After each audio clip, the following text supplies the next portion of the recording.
మరి వీటి కోసం చాలామంది నన్ను అడిగినటువంటి క్వశ్చన్ ఏంటంటే,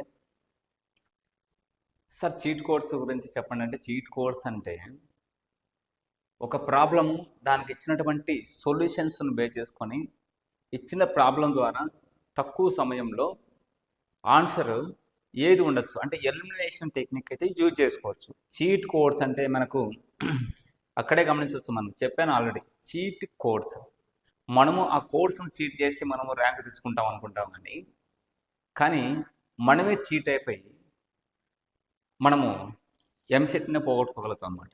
ఉదాహరణకి నన్ను స్టూడెంట్స్ అడిగిన క్వశ్చన్స్ ఏంటంటే, సార్ ఈ ఇయర్ 2025కు సంబంధించినటువంటి వాటిలో ఏ ఆప్షన్, ఏబిసిడి ఆప్షన్స్లో ఏ ఆప్షన్ ఎక్కువ వచ్చే అవకాశం ఉంది అనేసి, ఏ ఆప్షన్ ఎక్కువ వచ్చే అవకాశం ఉంది అనే దాని గురించి కూడా చాలామంది సెర్చ్ చేస్తుంటారు. తప్పేం కాదు, బట్ యూట్యూబ్లో కూడా అలాంటి వీడియోస్ వస్తున్నాయి కాబట్టి కూడా. సో అది మన మైండ్లో పడుతుంది. ఎందుకంటే ఇంతవరకు మనం ఎంత ప్రిపేర్ అయినా IPE plus EAMCET plus JEE exams రాసినా కూడా ఎగ్జామ్ దగ్గరికి వచ్చే కొద్దీ మనకు ఒక మోడల్ క్వశ్చన్స్ ఏదైనా మనం ప్రాక్టీస్ చేసినప్పుడు అందులో వచ్చినటువంటి ఒక క్వశ్చన్ మనం ప్రాబ్లం మనం చేయలేకపోతే ఒక భయం, తెలియని భయం వస్తుంది. ఈసారి స్కోర్ అనేది ఎలా వస్తుందో ఏమో అనేసి. ఒకసారి యూట్యూబ్లో కానీ మనకు నెట్ సోర్సెస్ యూజ్ చేసుకుంటాం. ఆ సోర్సెస్ యూజ్ చేసుకున్నప్పుడు అందులో యూట్యూబ్లో కానీ మిగతా వాటిలో కానీ ఏదో ఒక వీడియో ఓపెన్ చేసినామంటే ఎంసెట్కి సంబంధించి అందులో ఈసారి అంతా బీలే వస్తాయి, ఈసారి అంతా సీలే వస్తాయి. ఓకే, అన్ని సీలు పెట్టిన వాడికి 80 మార్కులు వచ్చినాయి, అన్ని బీలు పెట్టిన వాడికి 120 మార్కులు వచ్చాయని కూడా చెప్తుంటారు. ఇవి ఫాలో అవ్వండి, ఈ మాత్రం ఫాలో అవ్వండి, 160కి 160 కూడా తెచ్చుకోవచ్చు అని కూడా చెప్పే వాళ్ళు 100+, 120+ తెచ్చుకునే వాళ్ళు అని కూడా అంటారు అనమాట. బట్ మనం గమనించాల్సింది అవన్నీ వినొచ్చు, పర్లేదు, కానీ ఎగ్జామ్ ముందర కాదు. బట్ ఇవన్నీ చూసినా కానీ మీరు చదివినటువంటి వాటి మీద మీరు ఫోకస్ చేయాలి ఫస్ట్.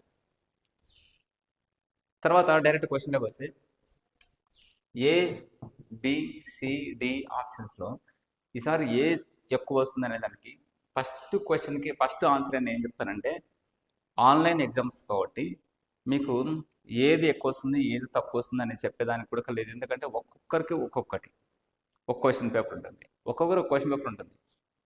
సో ఇక్కడ మనకు మొత్తం టోటల్ 160 మార్క్స్ కాబట్టి మీకు ఈచ్ 40 మార్క్స్. బట్ ఇక్కడ మనం గమనించాల్సిన కూడా క్వాలిఫైయింగ్ కూడా మనకు 40 మార్క్స్ నీడ్ ఉంటుంది.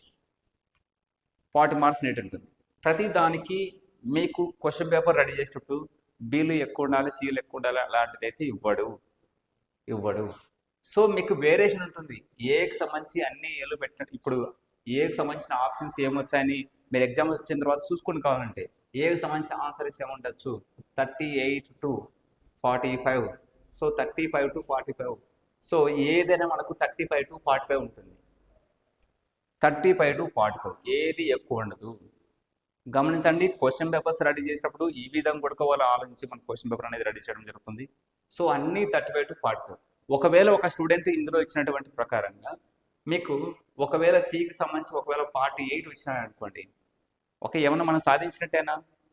2 years నుంచి, లేదంటే మనము కష్టపడినటువంటి ఒక 2 months నుంచి అయినా కావచ్చు, కష్టపడినటువంటి కోచింగ్ తీసుకోకపోయినా ఏదైనా ఒక బుక్ మెటీరియల్ తీసుకునే కానీ వాటికన్నా వీటి మీద మనం చేసుకోవడం వల్ల 45, 48, 50 ఇలా స్కోర్ తీసుకోవడం వల్ల కూడా మనకు ఓకే మనం అనుకున్నటువంటి బ్రాంచ్, మన అనుకున్నటువంటి కాలేజ్ అనేది రాగలుగుతుందా? లేదు. సో ఆఫ్టర్ రిజల్ట్ మనం గమనించినట్టయితే ఫ్యూచర్ ఎవరికి ఉంటుంది అంటారు, ఫ్యూచర్ ఎవరికి ఉంటుంది అంటే 80+ స్కోర్ తెచ్చుకున్న వాళ్ళకని చెప్పుకోవచ్చు, లేదా 60+ మినిమం తెచ్చుకున్న వాళ్ళకని చెప్పచ్చు. ఎందుకంటే మనకు CSE branch and sub branch data science and artificial intelligence and ECE బ్రాంచ్కి ఈ మధ్య డిమాండ్స్ అనేది ఎక్కువ ఉంది.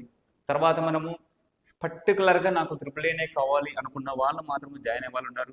కొంతమంది ర్యాంక్ రాక ఇక్కడ కూడా జాయిన్ అయ్యే వాళ్ళు కూడా ఉన్నారన్నమాట. బట్ అవి మంచి బ్రాంచెస్, కోర్ బ్రాంచెస్, వాటి ద్వారా సాఫ్ట్వేర్ పోవచ్చు అండ్ కోర్ సైడ్ పోవచ్చు.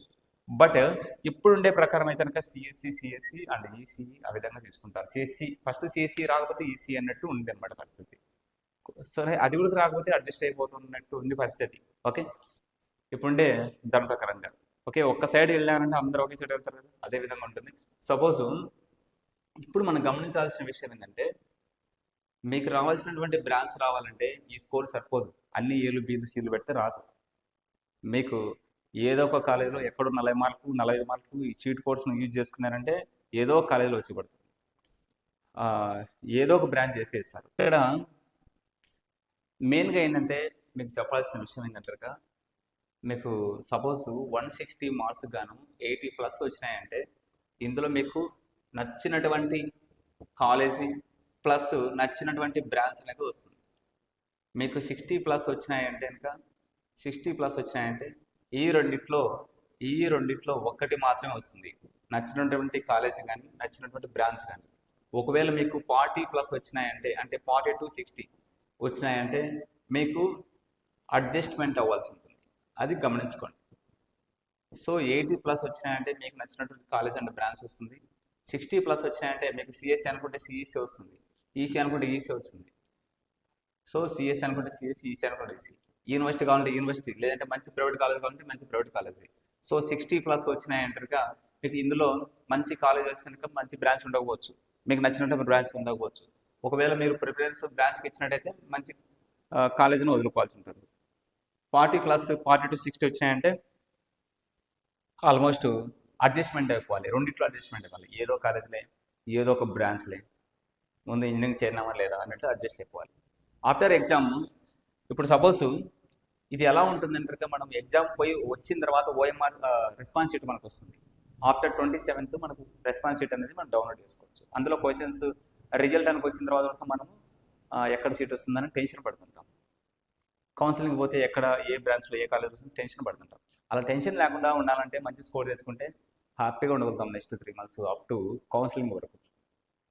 తర్వాత ఇప్పుడు దీనికి ఎగ్జాంపుల్ ఒకటి చెప్పొచ్చు ఏంటంటే, ఒక మ్యారేజ్ ఫంక్షన్కి వెళ్ళాం అనుకోండి, అక్కడ నాన్ వెజ్ పెట్టేస్తున్నారు అనుకున్నాం. ఆ నాన్ వెజ్ వెళ్ళిన తర్వాత ఫస్ట్ నీకు పెడితే మంచి మంచి ముక్కలు వస్తాయి. లేదు నీకు లాస్ట్లో పెట్టాను అనుకోండి, నీకు అడ్జస్ట్మెంట్ నీకు ఆప్షన్లకు ఇచ్చేసి నువ్వు తర్వాత రాపు అనేసి ముందు అందరూ వరుసగా తీసుకుంటూ వచ్చినాను అనుకోండి, లాస్ట్లో నీకు పెడితే ఏమొస్తాయి, నీకు ఏం రాదు. సో రిమైనింగ్ అందరికీ అయిపోయిన తర్వాత రిమైనింగ్ నువ్వు తీసుకునేది వాళ్ళు ఇచ్చింది నువ్వు తీసుకోవాలి. 80+ వచ్చినాయి అనుకోండి, లేదంటే 60+ వచ్చినాయి అనుకోండి, నువ్వు అడిగింది ఇస్తారు. సో అది డిఫరెన్స్ ఉంటుంది, చాలా డిఫరెన్స్ ఉంటుంది. మీరు కన్నా ఒకవేళ చీట్ కోడ్స్ మీద డిఫరెంట్ అయి ఉంటే ఓన్లీ ఏబిసిడి ఏదో ఒకటి పెట్టేద్దాం అనుకుంటే మాత్రము జస్ట్ 40 to 45 మార్క్స్, లేదంటే 50 మార్క్స్ అనేది మాత్రం డిసైడ్ అవ్వండి. ఆ స్కోర్ సాల్వ్ అనేది మాత్రం డిసైడ్ అవ్వండి. సో దానివల్ల యూజ్ ఉంటుంది. దానికన్నా క్వశ్చన్ మీరు అండర్స్టాండ్ చేసుకుంటే ఫస్ట్ ఇయర్లోనూ సెకండ్ ఇయర్లోనూ ఏదో ఒక సందర్భంలో మీరు క్లాసులో విన్నటువంటి టాపిక్ మీకు గుర్తుకొస్తుంది. మైండ్ ప్రశాంతంగా పెట్టి ప్రాబ్లమ్ను ఒక్కసారి కాకుంటే 2 సార్లు మీరు అండర్స్టాండ్ చేసుకోగలిగే చదివి, అప్పుడు ఆన్సర్ ఏదైతే ఉంటుందని అబ్జర్వ్ చేసినట్టయితే మీకు కరెక్ట్ ఆన్సర్ రాకపోయినా ఎలిమినేషన్ టెక్నిక్ ద్వారా మీకు కరెక్ట్ ఆన్సర్ అనేది చూస్ చేసుకొని కనీసం 70 to 80 మార్క్స్ గ్యారంటీ పక్క. ఆ విధంగా చేయండి, రాకపోతే అడగండి. ఓకే, నెక్స్ట్ వీటికి సంబంధించినటువంటి మనకు ఈ ఎంసెట్కి సంబంధించినటువంటి మ్యాథమెటిక్స్లో 80 మార్క్స్ ఉన్నాయి. 80 మార్క్స్లో మనకు కావాల్సింది ప్రాబ్లమ్స్ జేఈ లెవెల్ కూడా ఇచ్చే అవకాశం అయితే ఉంటుంది. కాన్సెప్ట్ బేస్డ్ ఇస్తాడు, జస్ట్ ఫార్ములా ఇచ్చి దానికి సబ్స్క్రైబ్ చేసి ఆన్సర్ తీసుకురాని అని చెప్పాడు. వాటి ఏ ప్రాబ్లం వచ్చినా మనం సాల్వ్ చేసే విధంగా మీకు ఈ చీట్ కోర్స్కి బదులు మన పీవీఆర్ ఇన్స్టిట్యూట్ యాప్లో మీకు 250 క్వశ్చన్స్ అనేది ఎక్స్పెక్టెడ్ క్వశ్చన్స్ తీసుకురావడం జరిగింది. 250 క్వశ్చన్స్. ఆ 250 ఎక్స్పెక్టెడ్ క్వశ్చన్స్ ఎట్లా తీసుకురావడం జరిగిందంటే లాస్ట్ 15-20 సంవత్సరాల నుంచి తీసుకురావడం జరిగింది. ఆ 250 క్వశ్చన్స్ నుంచి ప్రతి ఒక్క క్వశ్చన్కి షార్ట్ కట్ చెప్తూ మీకు ఏ క్వశ్చన్ అయినా ఎలిమినేషన్ టెక్నిక్ ద్వారా ఆన్సర్ చేసే విధానాన్ని చెప్తూ, దీన్నే మనము ఇంకొక రకంగా చీట్ కోడ్స్ అని కూడా పిలుస్తాం.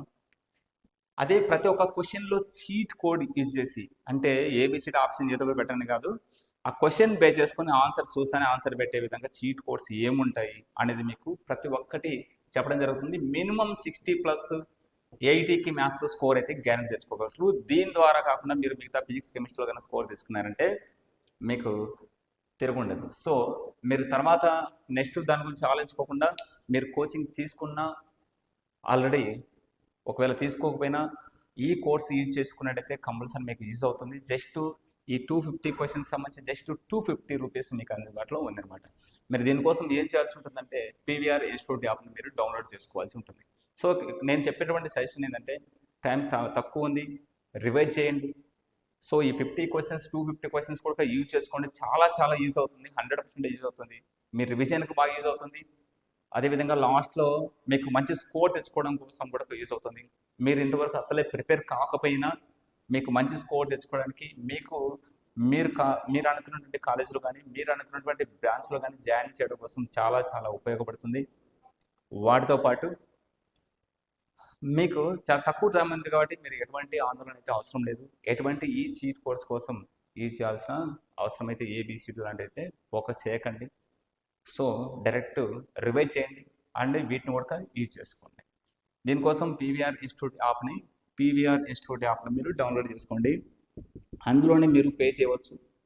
పే చేస్తానే మీకు క్లాసెస్ అనేది డిస్ప్లే